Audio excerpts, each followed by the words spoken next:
God. దేవుని వాక్యం అంటున్న విశ్వాసులందరికీ నా యొక్క హృదయపూర్వక వందనాలు. మీరంతా క్షేమంగా ఉన్నారని తలంచి మీ ఆత్మీయ దేవసేపుడు బ్రదర్ తేజమాయ్. ఈరోజు మనం తెలుసుకోబోతున్న అంశం పేరు ఏంటంటే దేవుని హృదయాన్ని కదిలించేది ఏది? దేవుని హృదయాన్ని కదిలించేది ఏది? చెప్పండి. దేవుని హృదయాన్ని కదిలించేది ఏది? ఈ అంశాన్ని మనం పరిశీలించి చూస్తే దేవుడి హృదయం కొన్ని సందర్భాల్లో కదిలించబడుతుంది. అయితే ఆయన హృదయం కదిలించబడాలన్నా, ఆయన కార్యాలు చేయాలన్నా, ఆయన అద్భుతాలు చేయాలన్నా మనం భూలోకంలో ఏం చేయాలంటే ప్రార్థన చేయాలి. గట్టి చెప్పండి, ఏం చేయాలి? ప్రార్థన చేయాలి. ప్రార్థన ద్వారానే ఏదైనా సాధ్యమవుతుంది. ప్రార్థన చేయకుండా దేవుని యొక్క హృదయాన్ని మనం కదిలించలేము. మన జీవితంలో, మన జీవిత యాత్రలో అనేకమైన దుర్మార్గులు, దుష్టులు, మూర్ఖులు, ఎంతోమంది దొంగలు, ఎంతోమంది నీచులు మన యొక్క జీవితాన్ని ఎదగకుండా మనల్ని అణిచివేయటానికి ప్రయత్నం చేస్తూ ఉంటారు. మనల్ని త్రొక్కివేయటానికి ప్రయత్నం చేస్తూ ఉంటారు. అయితే ఈ పోరాటాల్లో మనం ఏం చేయాలి? వారేమో అలాగ కుట్రలు చేస్తూ ఉన్నప్పుడు మనమేమో ప్రార్థన చేయాలి. మనుషులందరూ మనల్ని అణిచివేయటానికి ఏం చేస్తారు? కుట్రలు చేస్తూ ఉంటారు. అయితే మనం ఏం చేయాలి? ప్రార్థనలు చేస్తూ ఉండాలి. చిన్న ప్రార్థన, 5 నిమిషాలు ప్రార్థన, 10 నిమిషాలు ప్రార్థన, పావు గంట ప్రార్థన. ఈ పక్కింటిని కూడా కదిలించలేదు, అక్కడున్న తేలును కూడా పక్కకు జరపలేదు, ఒక చిన్న జ్వరాన్ని కూడా తగ్గించలేదు. కానీ దేవుని హృదయం కదిలించబడాలంటే మనం 7 రకాలైన ప్రార్థనలు చేయాలి. ఎన్ని రకాలైన ప్రార్థనలు చేయాలి? 7 రకాలైన ప్రార్థనలు చేయాలి. గట్టి చెప్పండి, 7 రకాలైన. దేవుని హృదయాన్ని కదిలించేది ప్రార్థన మాత్రమే. దేవుని హృదయాన్ని కదిలించేది ఏంటంట? ప్రార్థన మాత్రమే. కానీ మానవులు ఈ ప్రార్థన ఏం చేశారంట? మానేశారు, చేయటం లేదు. ఉపయోగం లేనివి చేస్తున్నారు. ఏం చేస్తున్నారు? ఉపయోగం లేని అన్నీ చేస్తున్నారు. అయితే ఒక వ్యక్తికి కార్యము జరగాలంటే ప్రార్థన చేయాలి. ప్రార్థన చేసిన తర్వాతనే కార్యాలు, స్వస్థతలు, అద్భుతాలు, ఆశీర్వాదాలు, విజయాలు, ఘనకార్యాలు, గొప్ప కార్యాలు, శుభకార్యాలు జరుగుతాయి. అయితే ఈ ప్రార్థన చేసిన తర్వాతనే ఎలాంటి గొప్ప కార్యాలైనా జరుగుతాయి. అప్పులైనా తీర్చబడతాయి, మూయబడిన గర్భాలు తిరగబడతాయి. ఆ తర్వాత సంతానం లేని వారికి సంతానం, సమాధానం లేని వారికి సమాధానము, మానసిక రోగులు కూడా విడుదల, ఉద్యోగం లేని వారికి ఉద్యోగం, వ్యాపారాల్లో అభివృద్ధి లేని వారికి అభివృద్ధి, ఆశీర్వాదాలు, సకల విధములైన సంపదలు, సర్వోన్నతమైన దైవిక దీవెనలు ప్రార్థన ద్వారానే పొందుకోగలుగుతాం. కానీ ఇక వేరే మార్గమేమీ లేదు. అయితే ఈ ప్రార్థన చేసేటప్పుడు మనం చేసే ప్రార్థనకి ఎవరు కదిలించబడాలంట? దేవుని హృదయము కదిలించబడాలి. చెప్పండి గట్టిగా, దేవుని హృదయము కదిలించబడాలి. కొన్ని ప్రార్థనలు కదిలించబడలేనటువంటి ప్రార్థనలు, మన ప్రాంతాన్ని కూడా ప్రభావితం చేయలేని, మన ఇంటిని కూడా ప్రభావితం చేయలేని, మన ఊరిని కూడా ప్రభావితం చేయలేని, మన రాష్ట్రాన్ని కూడా ప్రభావితం చేయలేని, మన దేశాన్ని కూడా ప్రభావితం చేయలేని, ఈ ప్రపంచంలో యొక్క కార్యాలు దేన్ని కూడా ప్రభావితం చేయలేనివి మన జీవితంలో ఉంటే మనం క్రైస్తవులుగా ఉండటం అర్థం. అందుకని మనం ప్రార్థన చేస్తే ఆ ప్రార్థనలోంచి ఏం రావాలంటే ప్రభావం బయటికి రావాలి. ఆ ప్రభావం శక్తిగా మారి అక్కడ కార్యాలు జరగాలి, అక్కడ ఆశీర్వాదాలు పొందుకోవాలి. మనం ఎవరెవరి కోసమైతే ప్రార్థన చేస్తున్నామో వారు విజయాలు పొందాలి. వారు ఏం చేయాలి? విజయాలు పొందాలి. అప్పుడు మనము ప్రార్థన వీరులమని, మన యొక్క ప్రార్థన ద్వారా దేవుడు కదిలించబడి అక్కడ కార్యాలు చేశాడని మనకు అర్థమవుతుంది. దేవుణ్ణి కదిలించగలిగిన శక్తి ఉపవాసానికి, ప్రార్థనకి మాత్రమే, స్తుతికి మాత్రమే ఉంది తప్ప ఇక దేనికి లేదు. దేవునికి మహిమ కలుగును గాక. అయితే మనం ఎలాంటి ప్రార్థనలు చేస్తే దేవుడు కదిలించబడతాడు, దేవుని హృదయం కదిలించబడి ఆయన మన వైపు త్రిప్పబడతాడో ఒకసారి మనం చూద్దాం. యాకోబుకు రాసిన పత్రిక 5వ అధ్యాయము, యాకోబుకు రాసిన పత్రిక 5వ అధ్యాయము 16వ వచనం. యాకోబుకు రాసిన పత్రిక 5వ అధ్యాయం 16వ వచనం ఒకసారి మనం చూద్దాం. యాకోబుకు రాసిన పత్రిక 5వ అధ్యాయము 16వ వచనం. 5:16 చూడండి. అక్కడ రాయబడినటువంటి మాట, మీ పాపములను ఒకనితోనొకడు ఒప్పుకొనిడి, మీరు స్వస్థత పొందినట్లు ఒకరి కొరకు ఒకడు ప్రార్థన చేయడి, నీతిమంతుని విజ్ఞాపన మనస్పూర్వకమైనదై బహుబలము గలదై ఉండును. ఆమేన్. దేవునికి మహిమ, ఘనత, ప్రభావములు కలుగును గాక. ఎలాంటిదంట? నీతిమంతుని విజ్ఞాపన మనస్పూర్వకమైనదై బహుబలము గలదై ఉండును. కాబట్టి దేవుని యొక్క హృదయాన్ని కదిలించగలిగిన శక్తి దేనికి ఉన్నదంటే విజ్ఞాపన ప్రార్థనకి మాత్రమే ఉంది. విజ్ఞాపనలు చేయాలి. ఎవరికైనా జ్వరం వచ్చిందనుకో అది తగ్గాలంటే ప్రార్థన. ఎవరికైనా అప్పులు ఉన్నాయనుకో అవి తగ్గాలంటే ప్రార్థన. ఎవరికైనా రోగాలు ఉన్నాయనుకో అవి తగ్గాలంటే విజ్ఞాపన ప్రార్థన. ఎవరికైనా ఏదన్నా సమస్య ఉందనుకో వారు మనకి ఫోన్ చేసి వారు మాకు ఇలాంటి బలహీనతలతో, ఇలాంటి రోగాలతో, ఇలాంటి దెయ్యాలతో, ఇలాంటి మంత్రాలతో, ఇలాంటి చాతబడులతోటి, ఇలాగా వరకట్నంతోటి మేము వేధించబడుతున్నాం, మా భర్త మూర్ఖుడు, నా భార్య మూర్ఖురాలు అని ఎవరైనా నీకు చెప్పినప్పుడు నువ్వు చేయాల్సింది ఏందంటే విజ్ఞాపన ప్రార్థన. అది బహు బలము గలదై ఉంటుందంట. అది దేవుని హృదయాన్ని కదిలిస్తుంది. దేవుని హృదయాన్ని ఏం చేస్తుందంట? కదిలిస్తుంది. నీతిమంతుడైనటువంటి ఏలియా బహుబలముగా విజ్ఞాపన ప్రార్థన చేసినప్పుడు ఆ విజ్ఞాపన ప్రార్థన ద్వారా ఏం జరిగింది అంటే దేవుని సంగమం స్పష్టంగా రాయబడింది. ఆయన 3.5 సంవత్సరాలు వర్షం కురవద్దు అంటే వర్షం ఆగిపోయింది. ఆ తర్వాత వర్షం కురవాలి అని మరలా ప్రార్థన చేస్తే ఆయన ప్రార్థనకి వర్షం కురిసినట్లు మనం చూస్తున్నాం. దేవునికి మహిమ ఘనత ప్రభావములు కలుగు. అందుకని మనము విజ్ఞాపన ప్రార్థన బలంగా చేయాలి. విజ్ఞాపన ప్రార్థన ప్రపంచంలో ఉన్న మనుషులందరి కోసం మనం చేయొచ్చు. తల్లిదండ్రుల కోసం చేయొచ్చు, అన్నదమ్ముల కోసం చేయొచ్చు, అక్కదమ్ములు, బంధువులు, చుట్టాలు, స్నేహితులు, ఆ తర్వాత కాలేజీ వారి కోసం కానీ, తర్వాత దేశస్తుల కోసం కానీ, ప్రపంచంలో ఉన్న ప్రజలందరి కోసం కానీ, పేదరికంలో ఉన్న ప్రజల కోసం కానీ, కరువులో ఉన్న ప్రజల కోసం కానీ, యుద్ధంలో ఉన్న ప్రజల కోసం కానీ మనం విజ్ఞాపనలు చేసి మనం ఎంత నీతియుక్తులుగా అంటే క్రీస్తు రక్తం చేత కడగబడి మనము నీతిమంతులమై ఉన్నాం కాబట్టి మనం విజ్ఞాపన కనుక చేస్తే మన ప్రార్థనకి దేవుని హృదయం కదిలించబడును గాక. ఆమేన్. ఇక రెండో విషయానికి కనుక మనం చూస్తే యాకోబుకు రాసిన పత్రిక 5:17 ఏలియా మన వంటి స్వభావము గల మనుషుడే, వర్షింపకుండునట్లు అతడు ఆసక్తితో ప్రార్థన చేయగా 3.5 సంవత్సరాల వరకు భూమి మీద వర్షింపలేదు. అతడు మరలా ప్రార్థన చేయగా ఆకాశం వర్షం ఇచ్చెను, భూమి తన ఫలం ఇచ్చెను. ఆమేన్. దేవునికి మహిమ ఘనత ప్రభావం. రెండో ప్రార్థన పేరేం అంటే దేవుని హృదయాన్ని కదిలించే ప్రార్థన పేరేం అంటే దేవుని హృదయాన్ని కదిలించే రెండో ప్రార్థన పేరు ఆసక్తి కలిగిన ప్రార్థన. అంటే చెప్పండి, ఏ ప్రార్థన అట? ఆసక్తి కలిగిన ప్రార్థన. ఆసక్తితో మనం ప్రార్థన చేయాలి. ఒక గంట సేపు నేను ప్రార్థనలో లేవను, ఒక 3 గంటల నుంచి నేను లేవను, ఈరోజు ఫుల్ డే నేను ప్రార్థనలోనే ఉంటాను అని మనల్ని మనం బిగించుకోవాలి. మనల్ని మనం మన హృదయానికి మనం చెప్పుకోవాలి, మన గదికి మనం చెప్పుకోవాలి, మన ఇంట్లో వారికి మనం చెప్పుకోవాలి. అలాగ మనం కూర్చొని ప్రార్థన చేస్తే, ఆసక్తితో ప్రార్థన చేస్తే దేవుడు 3.5 సంవత్సరాల దాకా ఒక దేశం మొత్తం మీద వర్షం పడకుండా ఆపేశాడు.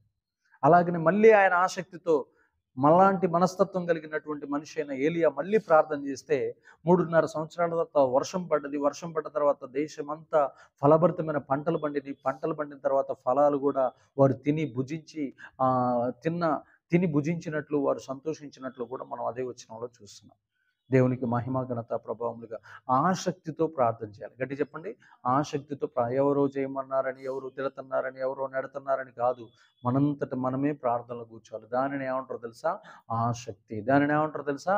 ఆసక్తి. మనంతట మనమే దేవుడి దగ్గర సరెండర్ కావాలి. మనంతట మనమే ప్రజల కోసం, మనంతట మనమే బాగా నేను ఆసక్తితో. చాలామంది నిద్రపోతూ చేస్తూ ఉంటారు, చాలామంది ఊహల్లో చేస్తూ ఉంటారు, చాలామంది తలంపులు ఎక్కడో పెట్టుకొని చేస్తూ ఉంటారు, చాలామంది ఎక్కడెక్కడెక్కడో తిరుగుతూ ఆలోచనలు పెట్టుకుంది. అలాంటి ప్రార్థన దేవుణ్ణి కదిలించదు. మన ప్రార్థన ఇక్కడ స్టార్ట్ చేస్తే పరలోకంలోకి వెళ్ళిపోవాలి. దానిని ఏమంటారంటే ఆసక్తితో కలిగిన ప్రార్థన. ఆసక్తితో మనం ప్రార్థన చేస్తే దేవుని హృదయం కదిలించబడును గాక. ఇక మనం కన్నీటితో ప్రార్థన చేస్తే దేవుడి హృదయం దెబ్బకి కదిలించబడతారు. దేవునికి మహిమ ఘనత. మొట్టమొదటి ప్రార్థన పేరేం పేరు? విజ్ఞాపన ప్రార్థన. రెండో ప్రార్థన పేరేం పేరు? ఆసక్తితో చేయాలి ప్రార్థన. ఏం చేయాలి? నేను మోషేలాగా మారాలి. నేను యెహోషువలాగా, నేను దానియేలులాగా ప్రార్థన చేయాలి 21 రోజు. నేను మోషేలాగా 40 రోజులు ఉపవాసం ఉండి ప్రార్థన చేయాలి. ఏలీయాలాగా ప్రార్థన చేయాలి. ఇది ఆసక్తితో కూడుకున్నటువంటి ప్రార్థన. ఇక మూడో విషయానికి కనుక మనం చూస్తే ఇంకా ఎలాగ ప్రార్థన చేయాలంటే చూద్దాం. ప్రియ దేవుని బిడ్డలారా, యోహాను రాసిన మొదటి పత్రిక 3వ అధ్యాయము 24. యోహాను రాసిన మొదటి పత్రిక 3వ అధ్యాయము 22 నుంచి 23 వచనాలు. మరియు మనం ఆయన ఆజ్ఞలు గైకొనుచు ఆయన దృష్టికి ఇష్టమైనవి చేయుచున్నాము గనుక మనం ఏమి అడిగిననో అది ఆయన వలన మనకు దొరుకును. ఆయన ఆజ్ఞ ఏదనగా ఆయన కుమారుడైన యేసుక్రీస్తు నామమును నమ్ముకొని ఆయన మనకు ఆజ్ఞ ఇచ్చిన ప్రకారం ఒకరినొకడు ప్రేమింపవలనన్నది. ఆయన ఆజ్ఞలను గైకొనువాడు ఆయన యందు నిలిచి ఉండును, ఆయన వాణి యందును నిలిచి ఉండును. ఆయన మన యందు నిలిచి ఉన్నాడని ఆయన మనకు అనుగ్రహించిన ఆత్మ మూలంగా తెలుసుకొనుచున్నాము. ఆమేన్. దేవునికి మహిమ ఘనత ప్రభావములు కలుగును గాక. వినయ విధేయతలతో ప్రార్థన చేస్తే దేవుని హృదయాన్ని మనం కదిలించవచ్చు. ఎలాగ ప్రార్థన చేయాలంట? వినయ విధేయతలతో మనం ప్రార్థన చేయాలి. అక్కడ రాస్తున్నాడు చూడండి, ఏమని రాస్తున్నాడు? 22, మరియు మనం ఆయన ఆజ్ఞలు గైకొనుచు. ఆయన ఆజ్ఞలు గైకొంటున్నామంటే మన కాడ ఏముంది? వినయము విధేయత ఉంది. ఆయన దృష్టికి ఇష్టమైనవి చేయుచున్నాము గనుక మనమేది అడిగినను, ప్రార్థన చేసి అడిగినను అది ఆయన వలన మనకు దొరుకును. అది ఆయన వలన మనకు దొరుకును.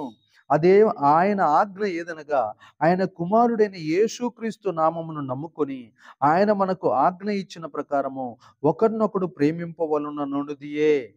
దేవుడిచ్చిన ఆజ్ఞ ఏంది? నిన్ను వలె నీ పొరుగువాన్ని ప్రేమించు అని ఆయన చెప్తున్నాడు. అలాగ మనం ఇతరులను కూడా ప్రేమించినాం అనుకో, ఇతరుల కోసం మనం ప్రార్థన చేసినాం అనుకో, ఆయన ఆజ్ఞలన్నిటిని మనం గైకొన్నాం అనుకో, ఆయన మనం ఏది అడిగినా మనకి ఇస్తాడు. మనము దేవుని ఆజ్ఞకు వినయ విధేయతలు చూపించాలి. చాలామంది వాక్యం వింటారు, వాక్య ప్రకారం జీవించరు. వాక్యం చెబుతారు, వాక్య ప్రకారం జీవించరు. అయితే దానివల్ల ఎలాంటి ఉపయోగాలు లేవు.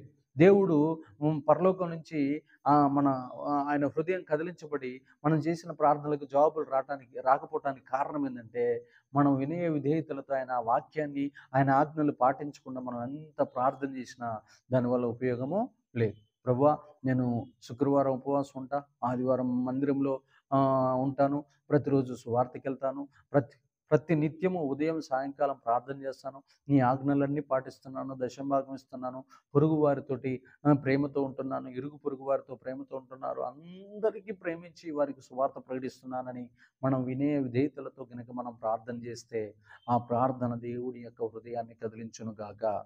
ఆ ప్రార్థన ఎవరిని కదిలిస్తుంది? దేవుని హృదయాన్ని కదిలించి అనేక మంది ప్రజలు మనకెళ్ళి తిరిగేటట్లు చేస్తారు. దేవునికి మహిమ ఘనత ప్రభావం. 4వ విషయాన్ని మనం చూస్తే 2 దినవృత్తాంతాల గ్రంథము 29:2. 2 దినవృత్తాంతాల గ్రంథము 29:2. 29:2. 2 దినవృత్తాంతాల గ్రంథము 29:2. ఒకసారి చూడండి.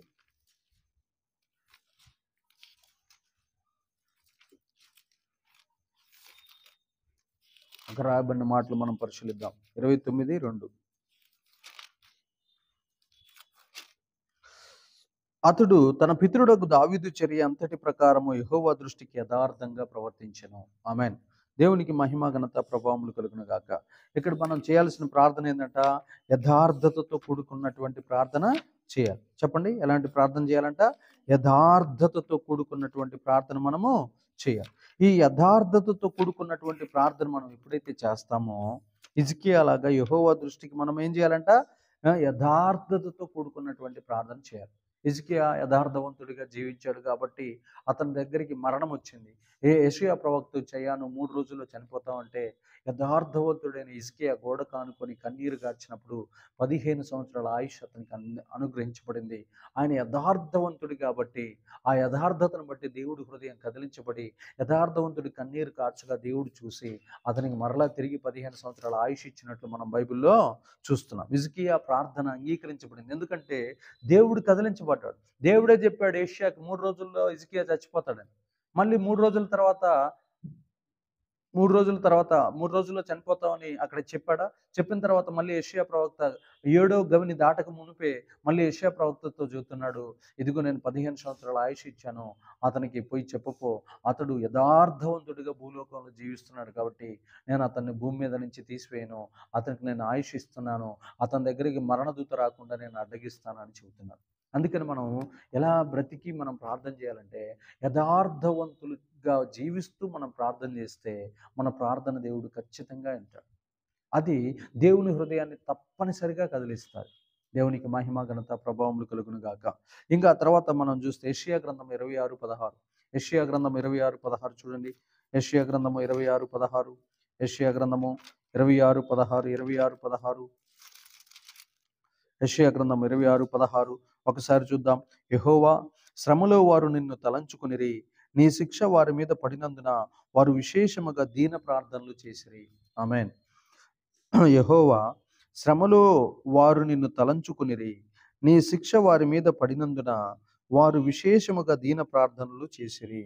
దీన ప్రార్థనలు ఎవరైతే చేస్తారో చెప్పండమ్మా, ఏం ప్రార్థన? దీన ప్రార్థన, దీనంగా ప్రార్థనలు చేయాలి. దీన ప్రార్థనలు చేస్తే దేవుడు హృదయం కదిలించబడి, ఇజ్రాయేలీల ప్రజలు 430 సంవత్సరాలు ఐగుప్తు దేశంలో ఉండి దీన ప్రార్థనలు చేసినప్పుడు, ఎదురు తిరగని తిరుగుబాటు లేనటువంటి దీన ప్రార్థనలు చేసినప్పుడు వారి దగ్గరికి మోషేని పంపించి అక్కడ ఉన్న 40 లక్షల మందిని బయటికి తీసుకొని వచ్చేటట్లు దేవుడు హృదయం కదిలించబడింది. దేవుడు వారికి వాగ్దానం చేశాడు, నేను ఒక వ్యక్తిని పంపిస్తాను, ఆ వ్యక్తి ద్వారా మిమ్మల్ని ఈ దేశం నుంచి, ఈ బలత్కారుల చేతిలో నుంచి, దుష్టుల చేతిలో నుంచి, దుర్మార్గుల చేతిలో నుంచి మిమ్మల్ని నడిపిస్తానని చెప్పాడు. ఏదో మోషేని పంపించి వదిలిపెట్టలా. మోషే వెనకుండి నడిపిస్తూ అనేక అద్భుతాలు, ఆశ్చర్యకార్యాలు, సూచక్రియలు, మహత్కార్యాలు, ఘనకార్యాలు, గొప్ప కార్యాలు, శూరకార్యాలు చేసుకుంటూ ప్రపంచ దేశాలను కదిలించుకుంటూ, ప్రపంచ దేశాలకు భయపెట్టుకుంటూ, ప్రపంచ దేశాలన్నిటిలో దేవుని శక్తిని తెలియజేసుకుంటూ, ప్రజలందరి గుండెల్లో నీరు గార్చుకుంటూ, వారు చేసిన దీన ప్రార్థనలు అంగీకరించి వారికి జవాబిచ్చుకుంటూ వారిని చేర్చాల్సిన కనాను దేశానికి చేర్చాడు. అందుకని మొట్టమొదటిది ఏ ప్రార్థన? విజ్ఞాపన ప్రార్థన. రెండో ప్రార్థన ఏంది? ఆసక్తితో ప్రార్థన. మూడోది ఏంటిది? వినయ విధేయతలతో చేయాలి ప్రార్థన. నాలుగోది ఏంటిది? యథార్థంగా జీవిస్తూ ప్రార్థన చేయాలి. అప్పుడు మనకి ఆయుష్, ఆరోగ్యము, క్షేమము, కలిమి, సంపద, అనేక రకాలైన దీవెనలు వస్తాయి. ఐదవది ఏంటిదంట? దీన ప్రార్థనలు. మనము దీనంగా ఉండి ప్రార్థన చేయాలి. ప్రభు అని బతిములాడుతూ, దీనంగా కన్నీరు కారుస్తూ, మౌనంగా ఆయన దగ్గర కూర్చొని మనం ప్రార్థన చేయాలి. ప్రభువా, నేను నీకు దశంభాగం ఇచ్చినా, నేను ఇన్నిసార్లు మందిరానికి వచ్చినా, ఏంది నువ్వు నా ప్రార్థన ఆలకించమని ఎదురు తిరిగేటటువంటి ప్రార్థన మనము చేయాలి. మౌనంగా, దీనమైనటువంటి ప్రార్థనలు మనం చేసుకుంటూ ముందుకెళ్ళాలి. దేవునికి మహిమ, ఘనత, ప్రభావములు కలుగును గాక. నెహెమ్యా గ్రంథం 1వ అధ్యాయం 4వ వచనం చూడండి. నెహెమ్యా గ్రంథము 1వ అధ్యాయము 4వ వచనం చూస్తే, నెహెమ్యా గ్రంథం 1వ అధ్యాయం 4వ వచనంలో మనకి ఏం కనపడుతుంది అంటే ఉపవాస ప్రార్థన కనపడుతుంది. నెహెమ్యా గ్రంథము 1వ అధ్యాయము 4వ వచనం, ఈ మాటలు వినినప్పుడు నేను కూర్చుండి ఏడ్చి కొన్ని దినములు దుఃఖముతో ఉపవాసం ఉండి ఆకాశమందలి దేవుని ఎదుట విజ్ఞాపన చేసేదని. దేవునికి మహిమ, ఘనత, ప్రభావములు కలుగునే గాక. దీన ప్రార్థనలు చేస్తే దేవుని హృదయం ఏమవుతుందంట? కదిలించబడుతుంది. అలాగనే ఉపవాస ప్రార్థనలు చేస్తే కూడా దేవుని హృదయం ఏమవుతుందంట? కదిలించబడుతుంది. ఉపవాస ప్రార్థనలు చేస్తే ఏమవుతుందంట? దేవుని హృదయము కదిలించబడి దేవుడు ఆకాశంలోంచి మనతో మాట్లాడతాడు. ఆకాశంలోంచి దేవుడు మనతో ఏం చేస్తాడు? మాట్లాడతాడు, మనకి జవాబులు ఇస్తాడు. కాబట్టి ఇప్పుడు దేవుని సంగమా, మరలా నేను మీకు చెబుతున్నాను, నీ జీవితంలో, నా జీవితంలో మనం గుర్తుపెట్టుకోవాల్సిన అంశం ఇదే. ఏందయ్యా అంటే, బాగా తెలుసుకోవాల్సింది ఏంటంటే, బాగా ఎక్కువగా ఉపవాసాలు ఉండాలి. ఉపవాసాలు ఉంటే వరాలు ఇస్తాడు, ఉపవాసాలు ఉంటే ఫలాలు ఇస్తాడు, ఉపవాసాలు ఉంటే ఆశీర్వాదాలు ఇస్తాడు, ఉపవాసాలు ఉంటే కఠినమైన హృదయాలు, కఠినమైన ఫరో లాంటి హృదయాలు, నెబుకద్నెజర్ లాంటి హృదయాలు, పొతిఫర్ లాంటి హృదయాలు, ఆ తర్వాత హేరోదు లాంటి హృదయాలు, బెల్షాజర్ లాంటి హృదయాలు, కఠినాతి కఠినమైన హృదయాలను కూడా బ్రద్దలు చేసి మారేటట్లు చేస్తాడు. అందుకనే సేవకులు కానీ, విశ్వాసులు కానీ, ఎవరైనా ఇంట్లో తాగుబోతులు, తిరుగుబోతులు, వ్యభిచారులు, అబద్ధికులు, మోసగాళ్ళు, మాటలు వినని వాళ్ళు, తిరుగుబోటుదారులు, కోపిష్టులు ఎవరున్నా సరే వారు మార్చబడాలంటే మనం ఉపవాస ప్రార్థనలు చేయాలి. ఉపవాస ప్రార్థన చేస్తే దేవుడు కదిలించబడి వెంటనే, అక్కడ చూడండి, నెహెమ్యా ఉపవాసం ఉండి కొన్ని దినాలు ఉపవాసం ఉండి ప్రార్థన చేయగానే రాజుగారి హృదయాన్ని కదిలించిన దేవుడు అతనికి అనేక రకాలైనటువంటి శాసనాలు ఇచ్చి, అనేక రకాలైనటువంటి ధనాన్ని, ధన సంపదని, సైనికులను సంపత్తినిచ్చి, నువ్వు వెళ్ళి నీ దేశంలో గోడ కట్టుకోపో, దేవాలయాన్ని కట్టుకోపో, నీ ప్రజలను ఆదరించుకోపో అని చెప్పి అక్కడున్న పారసీక రాజు నెహెమ్యాని బలపరిచినట్లు, నెహెమ్యాని ఆదరించినట్లు, నెహెమ్యాకు సహాయం చేసినట్లు మనం బైబిల్లో చూస్తున్నాం. దేవునికి సమస్త మహిమ, ఘనత, ప్రభావములు కలుగును గాక. చూడండి ఎన్ని రకాలైన ప్రార్థనలు ఇప్పుడు దాకా మనం చెప్పుకున్నాం. ఒకటోది ఏంటంట? విజ్ఞాపన చేసే ప్రార్థన, దానివల్ల దేవుని హృదయం కదిలించబడుతుంది. రెండోది ఆసక్తి కలిగిన ప్రార్థన, దానివల్ల కూడా దేవుని హృదయం కదిలించబడుతుంది. మూడోది వినయ విధేయతలు కలిగినటువంటి ప్రార్థన, దాని ద్వారా కూడా దేవుని యొక్క హృదయం కదిలించబడుతుంది. నాలుగోది యథార్థత కలిగి ప్రార్థన చేయటం, దానివల్ల కూడా దేవుని హృదయం కదిలించబడుతుంది. ఐదోది దీన ప్రార్థన చేయటం, దానివల్ల కూడా దేవుని యొక్క హృదయము కదిలించబడుతుంది. ఆరోది ఉపవాస ప్రార్థన, దాని ద్వారా కూడా దేవుని హృదయం కదిలించబడుతుంది. ఏడోది ఏందయ్యా అంటే ఇసుకక ప్రార్థన చేయడం. లూకాసు వార్త 18వ అధ్యాయము 1వ వచనం చూడండి. లూకాసు వార్త 18వ అధ్యాయం 1వ వచనం. లూకాసు వార్త 18వ అధ్యాయము 1వ వచనం చూస్తే, వారు విసుకక నిత్యము ప్రార్థన చేయుచుండవలనన్నట్టుకు ఆయన వారితో ఈ ఉపమానం చెప్పారు. దేవునికి భయపడకయు మనుషులను లక్ష్యపెట్టకయు నుండి ఒక న్యాయాధిపతి ఒక పట్టణంలో ఉండెను. ఆ పట్టణములో ఒక విధువరాలు ఉండెను. ఆమె అతని యొద్దకు తరచుగా వచ్చి, నా ప్రతివాదికిని నాకును న్యాయము తీర్చమని అడుగుచూ వచ్చిన గాని అతడు కొంతకాలం ఒప్పకపోయాను. తరువాత అతడు, నేను దేవునికి భయపడకయు మనుషులను లక్ష్యపెట్టకయు ఉండినను ఈ విధువరాలు నన్ను తొందర పెట్టుచున్నది కనుక ఆమె మాటి మాటికి వచ్చి గోజాడుకుంటున్నట్లు ఆమెకు న్యాయము తీరుతున్నని తనలో తాను అనుకునెను. మరియు ప్రభు ఇట్లనెను, అన్యాయస్తుడైన ఆ న్యాయాధిపతి చెప్పిన మాట వినుడి. దేవుడు తాను ఏర్పరచుకున్న వారు దీవారాత్రులు ఆయనకు మొర్రపెట్టుకొనుచుండగా వారికి న్యాయం తీర్చుట ఆయన వారికి త్వరగా న్యాయము తీర్చును. వారి విషయమే కదా ఆయన దీర్ఘశాంతము చూపుచున్నాడని మీతో చెప్పుచున్నాను. ఆయనను మనుష్య కుమారుడు వచ్చినప్పుడు ఆయన భూమి మీద విశ్వాసం కలుగును. ఆమేన్. దేవునికి మహిమ కలుగుగాక. చూడండి, ఇక్కడ రాస్తున్నటువంటి మాటలు ఎవరి కోసం అంటే అక్కడ రాస్తున్నాడు. మరియు ప్రభు ఇట్లా, అన్యాయస్తుడైన ఆ న్యాయాధిపతి చెప్పిన మాట వినుడి. దేవుడు తాను ఏర్పరచుకున్న వారు దీవారాత్రులు ఆయనకు మొర్రపెట్టుకొనుచుండగా వారికి న్యాయము తీర్చడా. ఖచ్చితంగా న్యాయం తీరుస్తాడు. మనం దీవారాత్రులు ఏం చేయాలంట? విసుక్కక ప్రార్థన చేయాలి. విసుక్కక మనం ఏం చేయాలంట? ప్రార్థనలు చేయాలి. ఆయన వారికి త్వరగా న్యాయము తీర్చును. వారి విషయమే కదా ఆయన దీర్ఘశాంతము కలిగి ఉన్నాడు. దేవునికి మహిమ కలుగునుగా. అందుకని మనం ఎప్పుడు కూడా ఎడతెగకుండా విసుకక మనం ఏం చేస్తూ ఉండాలంట? ప్రార్థన ప్రార్థన ప్రార్థన ప్రార్థన చేస్తూ ఉంటుంటే ఈ 7 రకాల ప్రార్థనల ద్వారా దేవుని హృదయం త్వరగా కదిలించబడి మనకు వేగవంతమైన జవాబులు వచ్చి అత్యధికమైన ఆశీర్వాదాలు, ఘనమైన విజయాలు మనం పొందుకొని వర్ధిల్లదము గాక. ఆమేన్. God bless you.